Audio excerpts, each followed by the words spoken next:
Hey, welcome to Unfiltered Generations. I'm Channing Curtis, And I'm Dr. Dee Dee Curtis. and we have a great show for you today. We have a lot of topics to talk about, but first, we have to talk about basketball as always. Yes, we're big basketball fans, if you didn't know it. Also, we're big football fans as well, but there's no football now. That's true. Yeah, unfortunately, my team is not in the playoffs, so You know, yeah. but I mean, it's actually been pretty good so far. I mean, pretty good because the Timberwolves and the Thunder, we can just kind of throw them to the wayside. Their series hasn't been the greatest, but the Knicks and the Pacers, Yeah, their they've series been has been great. good. Yeah, they have been. I've enjoyed watching them. And, I've kind of been torn because I pull for Brunson.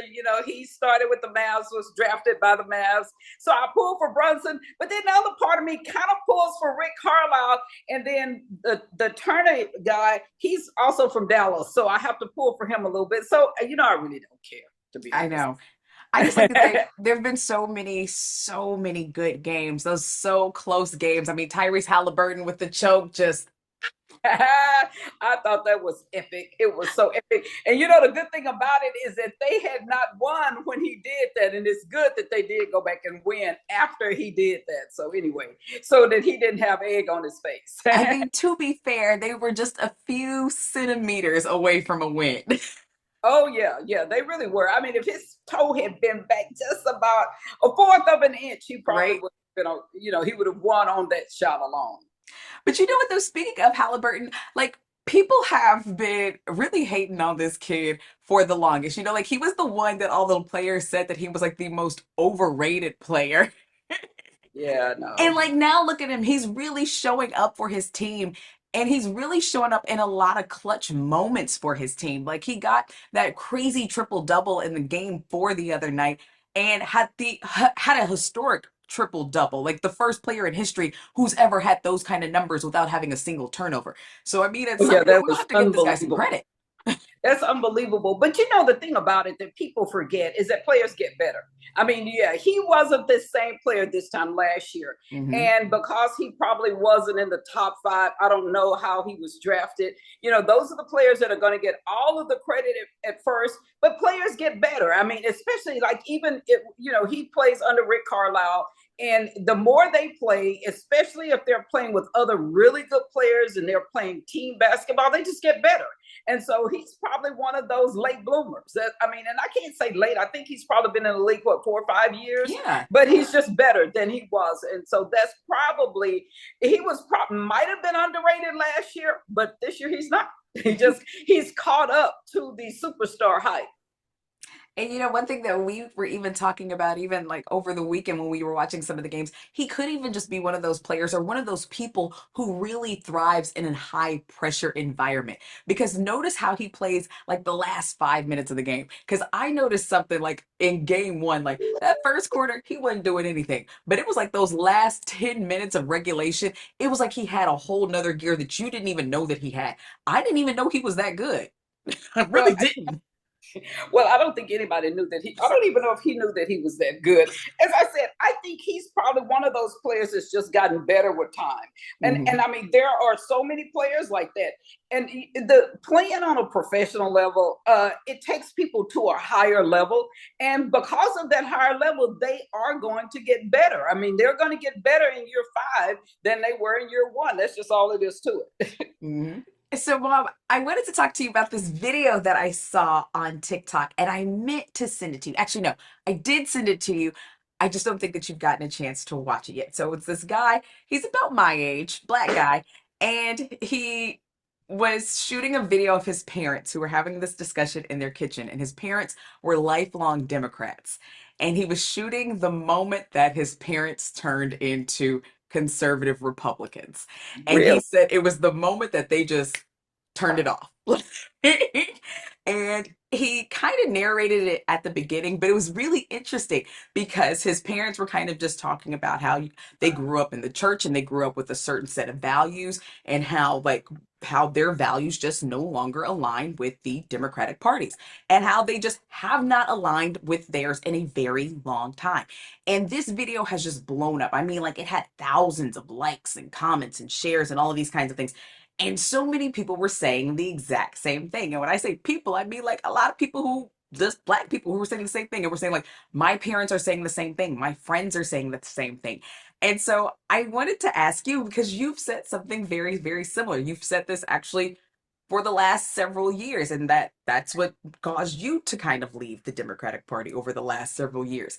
And so I just kind of wanted to bring it to your attention to see what your thoughts were about it. Like I said, like I don't think you've gotten a chance to watch the video, but just to kind of get your thoughts, do you think that maybe that there are necessarily more people and perhaps maybe in your generation or not even necessarily your generation or just in black people in general that are maybe noticing things in the Democratic Party and that are causing them to maybe be have their eyes open to what's happening, or maybe it's just that they're realizing that they were always more conservative all along. I think, well, it's two things. Of course, we were brought up to be Democrats, and we were brought up to be Democrats because of John F. Kennedy. To be honest, that's when probably most Black people really became Democrats because of JFK, and then because of RFK and both of their assassinations. It made us attached to that party. However, something we didn't really think about is the fact that that's also the party of the KKK. And so it was sort of kind of, it was strange anyway for us to attach to the same party that was the KKK belonged to. You know, when you look at people like Strom Thurmond, you look at even Robert Byrd, all of these people were known KKK members. And so but we still attached to them. It's the strangest thing. And I remember probably like maybe in the 90s or something, someone asked me what, in actually this was a white friend of mine, and she asked me, well, why are you a Democrat? Your values, and you grew up well, I don't think there was such thing as many middle class Black people in the 60s. She said, but you seem like you would be a conservative. And I had never thought about it before. I said, I don't know. I said, everybody that I know is a Democrat, so I'm a Democrat too. And I asked for years, I voted a straight Democrat ticket because I didn't know not to. And I never thought about it. And I changed in 2016. And it was a friend of mine, because she asked me, she asked me, was I going to help with Hillary Clinton's campaign? And I was like, I'm not sure. I've heard some bad things about Hillary, and I need to do a little bit more investigation. And this is what turned me from being a Democrat to a Republican. She said, or to be, I'm not necessarily a Republican, an independent. And she said to me, you don't have a choice. She said, you must be a Democrat. And when she said that, it was like the light went off. I said, what do you mean I don't have a choice? Well, Black people have to be Democrats. I said, that in itself, to me, is the greatest insult anyone has ever given me as a Black person. I didn't grow up a slave. I was kind of almost after I grew up as a child in the civil rights movement. I said, but nobody tells me who to vote for. I said, and the fact that you feel like you can tell me who to vote for is a problem. But my real thing now even is that attitude that the Democrat Party has, that they own us.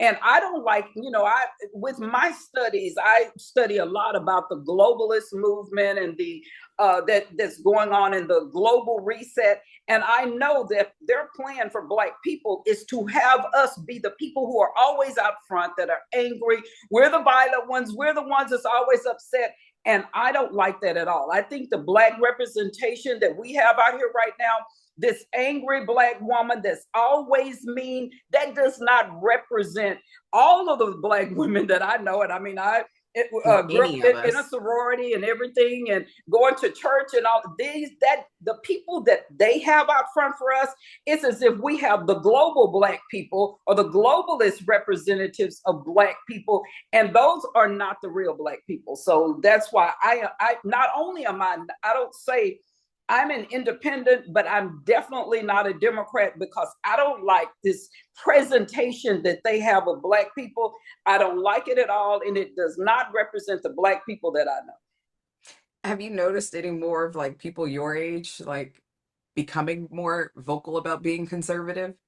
Well, because I am kind of I'm a content creator and things. I have more people that will mention it to me. As far as my friends and things like that, I think people are still kind of afraid to say that they are not Democrats anymore. But I'll just give you an example. I have had so many younger Black people who have said to me, I was at a store one day and this girl walked up to me and she said, "You're that lady that's online." She says, "You're Dr. D." And I was like, "Yeah." She said, "Tell me," she said, "how did you just decide you were going to be a conservative without all of your friends and family?" She said, "Because my family is all Democrats." I said, "Well, you are the typical Black person. All of our families are mostly Democrats because we voted for the Democrat Party over 90% of the time."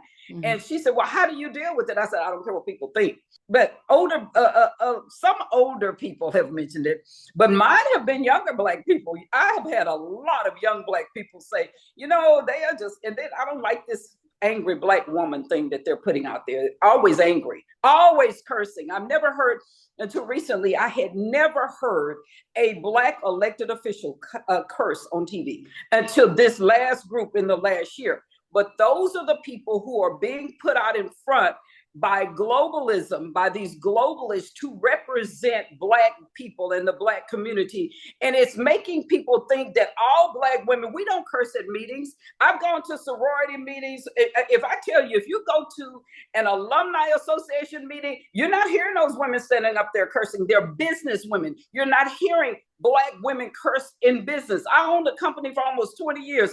And although I'm not pretending that I don't say some words here and there, but I never did it in public. I never did it in a business meeting. And I have been on many boards and commissions. I've never seen that happen before, but it's popular now for our Black women elected officials to curse. And that flippant attitude that they say represents Black women, I think is turning off more Black people who were Democrats than anybody else, than anything else that they're doing.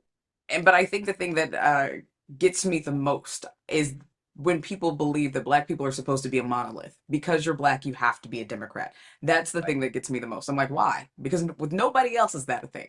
With any other race, with any other gender, with any other type of demographic group, you can vote for No. whoever you want to vote for. Me personally, I think vote for whoever you want to vote for whatever reason. Do that. If you liked Kamala, vote for her. If you liked Donald Trump, vote for him. Whatever it is. But it's so weird to me that because you have a certain skin color, you have to vote Democrat. And if for any reason that you don't, whatever, even if you're independent, oh my gosh, you're a traitor. Like it's so weird to me. It's so We're the incredibly weird to only, me. you're right. We're the only race of people that they tell we must vote for a candidate. Yes. If you look at it, and like you said, we are the only race. Hispanics only like 60% at this time, if they told the truth.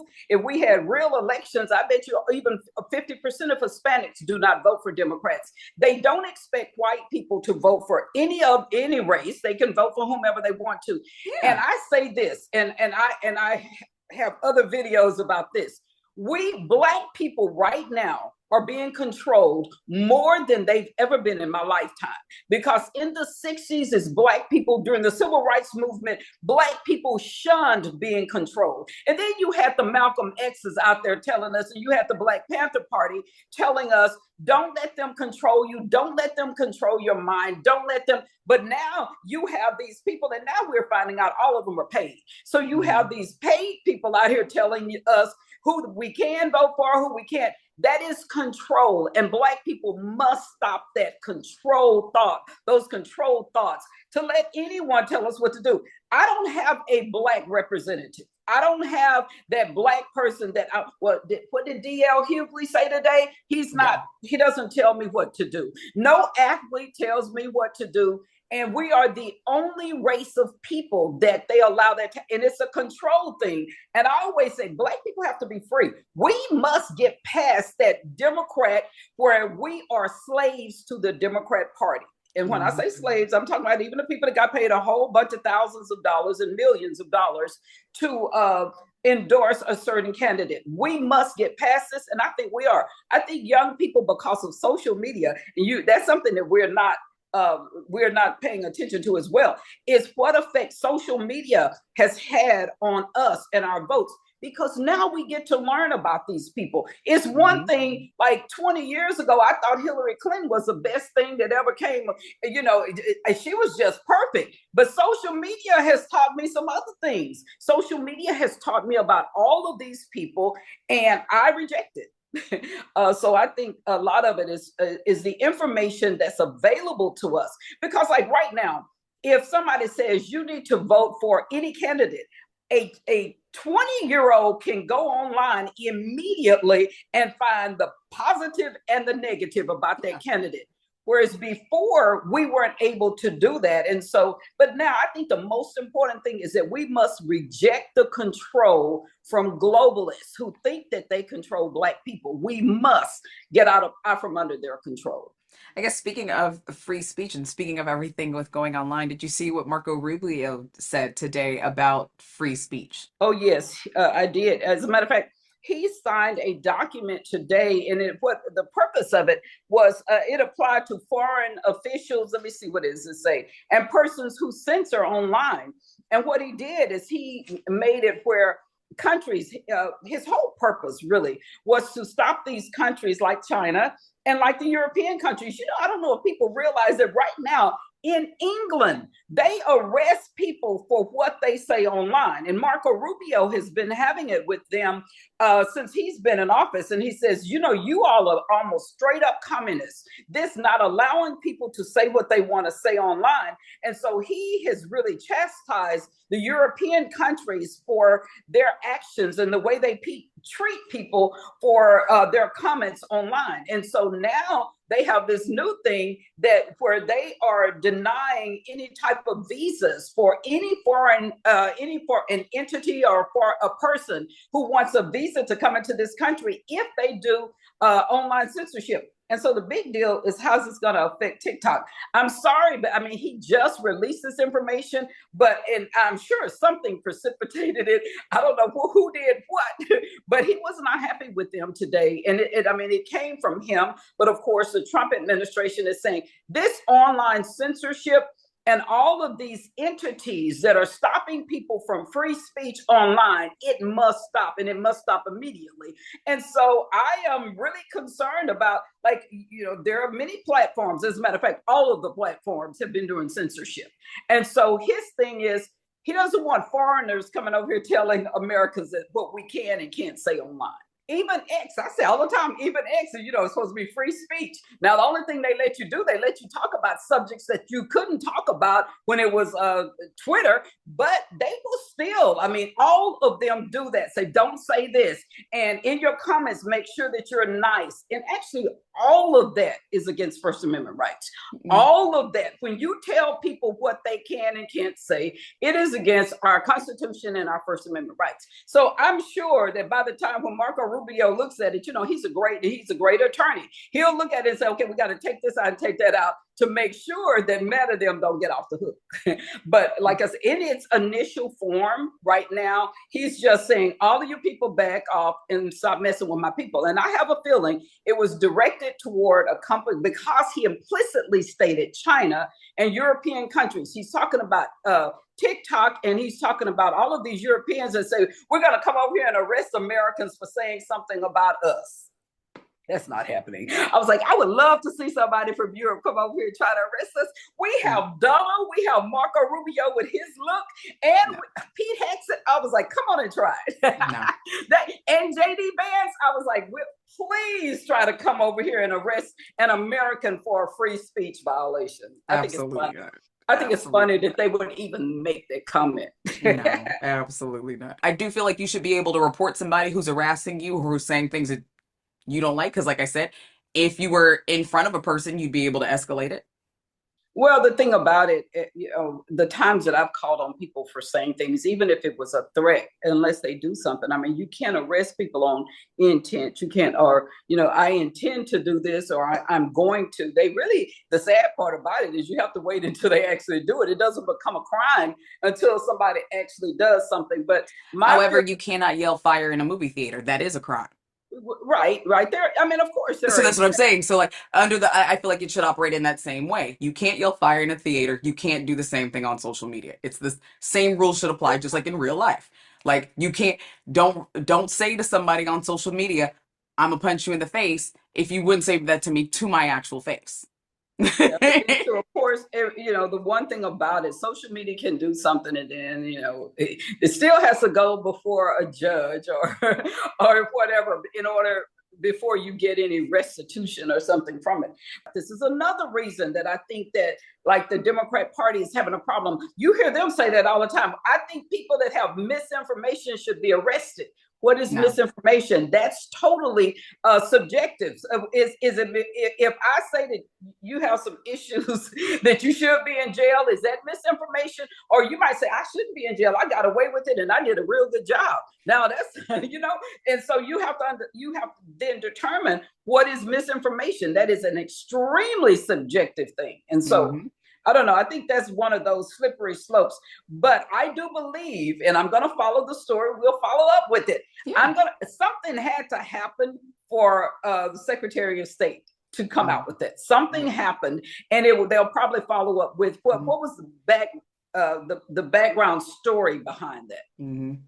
Well, no, I don't agree with the misinformation thing. I don't believe that misinformation should be censored. Because, like I said, Either. I'm not a fan of censorship in general. Like, I don't Me believe in either. banning books and I don't believe in anything like that. I feel like I really don't. I don't believe in any of that. I believe if you stumble upon something on the internet that is not true, that is on you to figure out that it is not true. Just like if you stumble upon a book that has bad information in it, that is on you to figure out that it is not true. As you read more and you become more and more educated, you learn more of the grand scheme of things and how things actually work. If you just take one video and that's the only thing that you learn about that one specific subject is a video that you saw for 20 seconds on TikTok and you feel like you're an expert all of a sudden in that subject, I feel like that's on you. And nobody else can help you. Like, Yeah, them banning those things and labeling them as misinformation isn't going to help you anymore. misinformation is a term. And I call it almost a communist term. It's a globalist or communist term to stop dissent. Anytime Yeah. someone says, if you say something I don't like or something about me, I'm going to label it misinformation. It's kind of like that term conspiracy theory is the same Hmm. thing. That both terms were created to stop dissent. So if we say something, God, we don't want you all to know what really happened to JFK. That's a conspiracy theory. Hmm. Notice that that's always attached to. We don't want you to really know what happened with Jeffrey Epstein. If you say that, it's a conspiracy theory. It's to stop people from having where you're thinking about something logically, and so we can stop it. It's really just to stop dissent. That's That's all all of it is. those terms like that, or to stop dissent, or for them to say it's okay for us to have stolen $4.7 trillion from the U.S. Treasury. That's the misinformation. It's kind of like moving on to people now were asked me. This is a question I get asked the most. Where is the proof that Elon Musk them have that we are missing money from our U.S. Treasury or from anyone? People ask me that all the time. Where is the proof? I said the proof is an audit. Let me explain what an audit is to you. That's the proof. And if you don't believe it, you need to listen to their videos. They have the best information. But anyway, so much for Also, the the term. fact that over the course of the last several decades, the Office of Government Accountability, the Office of Right. Management and Budget has said that we lose tens of billions of dollars every year to fraud. They have recorded this every single year. You can pull it up. Like these are recorded, documented facts. Like I don't know what to tell people when they say stuff like that. I'm like, you think this is new? Like they're not Right. finding anything new. I'm like, if you've never heard a story about Medicare or Medicaid fraud or state accounting fraud or you know what I mean? Or anything like that. If you've never heard of any type of government fraud, not Well, one time in your life, you've never heard a news story about it ever. Come on. too, and the people that say this, I said, how many people do you know? Have you heard people say they are selling their food stamps? That is fraud. I'm like that. is fraud. You hear people say, I said, all of you people that have never heard a person say, if you've heard someone say that someone sold their food stamps, that is fraud. Okay. And I mean, we can go on and on. How many people do you know that get Social Security checks? And now you're hearing all these Congress people. I didn't know my grandmother was getting, that died 20 years ago, was still getting her Social Security, and nobody ever reported it to the Social Security Administration. Right. That's fraud. Okay. All of these little situations that you all see people do all the time. And I mean, it's really something. All right, guys, I think that's going to just about do it for us here on this episode. My name is Shannon Curtis. And I'm Dr. Dee Dee Curtis. And make sure that you give us a like and hit that subscribe button so that you don't miss out on any future episodes.